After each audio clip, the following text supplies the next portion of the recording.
నమస్తే, welcome to Pragathi media. నేను ఆదిత్య. ఇటీవలే అమెరికాతో కుదిరినటువంటి వాణిజ్య ఒప్పందంపై రాహుల్ గాంధీ ఎక్స్ వేదికగా తీవ్రంగా స్పందించారు. ఈ ఒప్పందాన్ని ఆయన రైతులకు జరిగే ద్రోహంగా అభివర్ణించారు. ప్రధానమంత్రి నరేంద్ర మోదీకి 5 సూటి ప్రశ్నలు కూడా సంధించారు. ఇక డీల్ పేరుతో మన రైతుల నోట్లో మట్టి కొడుతున్నారని ఆయన ప్రశ్నించారు. ముఖ్యంగా పంటల ముప్పుకి సంబంధించినటువంటి అప్డేట్ విషయంలో మొదటిగా రాహుల్ గాంధీ డ్రైడ్ డిస్టిల్స్ గ్రైన్స్ గురించి ప్రశ్నించారు. అమెరికాలో జన్యు మార్పిడి చేసినటువంటి మొక్కజొన్న నుంచి తయారైనటువంటి మేతను భారత పశువులకు ఇవ్వాలని ఈ డీల్ ఉద్దేశమా అని అడిగారు. ఇలా చేస్తే మన పాలు మరియు పాడి పరిశ్రమలో అమెరికా వ్యవసాయ రంగంపై ఆధారపడాల్సి వస్తుందని, ఇది మన స్వయం సమృద్ధికి దెబ్బ కాదా అన్నట్టుగా ఆయన ప్రశ్నించడం జరిగింది. ఇక రెండవది సోయాబీన్ రైతుల పరిస్థితి. జన్యు మార్పిడి చేసినటువంటి సోయాబీన్ ఆయిల్ దిగుమతికి అనుమతిస్తే మధ్యప్రదేశ్, మహారాష్ట్ర, రాజస్థాన్ రాష్ట్రంలోని సోయాబీన్ రైతుల పరిస్థితి ఏంటి?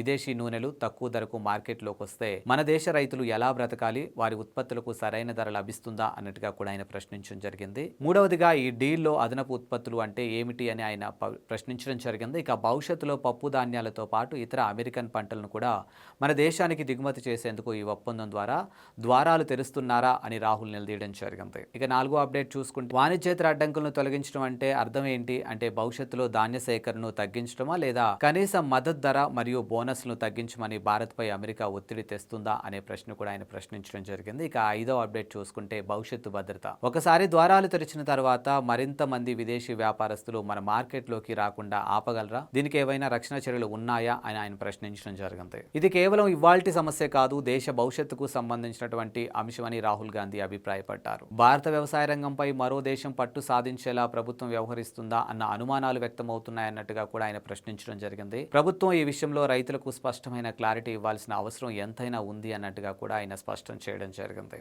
అమెరికాతో కుదిరిన ఈ వాణిజ్య ఒప్పందంపై ప్రతిపక్షాలు లేవనెత్తున్నటువంటి ప్రశ్నలు చాలా తీవ్రమైనవి. ఇక మరి ప్రభుత్వం దీనికి ఎలా సమాధానం చెప్తుందో వేచి చూడాలి.